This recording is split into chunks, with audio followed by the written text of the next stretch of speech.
Hello everyone, আমি সোমা।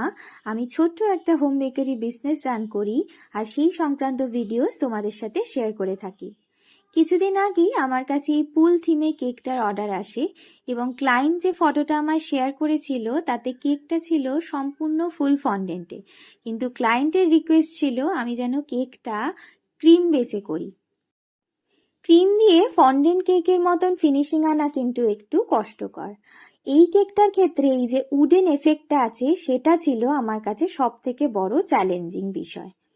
তো আমি প্রথমে কেকটাকে হোয়াইট ক্রিম দিয়ে কভার করে নিয়েছিলাম, তারপর এরকম একটা উডেন স্টিক নিয়েছি আর দেখো ঠিক এইভাবেই আমি কেকের মধ্যে পার্টিশন করে নিচ্ছিলাম। এখানে খুব বেশি একটা চাপ দেব না, আলতোভাবেই কিন্তু কাজটা করতে হবে। এইবারে আমি যেটা করেছি সেটা হলো একটা টুথপিক নিয়েছি আর কাঠের গায়ে যেরকম টেক্সচার থাকে সেরকমই আমি ক্রিমের ওপর আলতো করে ড্র করে নিচ্ছিলাম।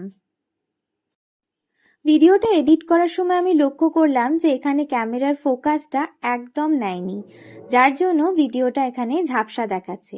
তাই আমি মুখেই বলে দিচ্ছি যে আমি কিভাবে জিনিসটা করেছি। কাঠের গায়ে ঠিক যেমন দাগ দাগ থাকে এখানেও আমি ঠিক তেমনটাই করেছি।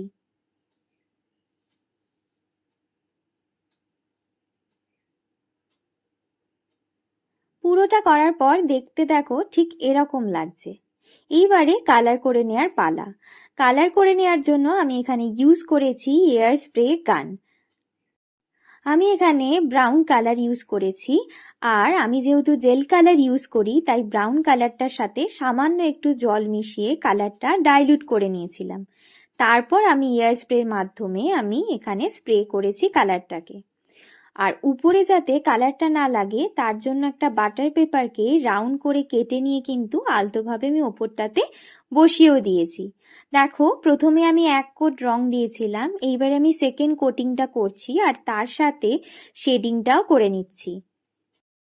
এই শেডিং করলে কিন্তু কেকের ফিনিশিংটা অনেক বেশি রিয়েলিস্টিক লাগে।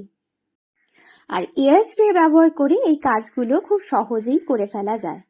এই কেকটার ফুল ডেকোরেশনের ভিডিও কিন্তু আমি অলরেডি চ্যানেলে আপলোড করেছি, তোমরা চাইলেই সেখান থেকে দেখে নিতে পারো। আমার ভিডিওসগুলো ভালো লেগে থাকলে অবশ্যই লাইক করো এবং আমার চ্যানেলটিকে সাবস্ক্রাইব করে দিও। আর যদি তোমাদের কোনো জিজ্ঞাসা থেকে থাকে তাহলে আমায় কিন্তু কমেন্টে জানাতে পারো।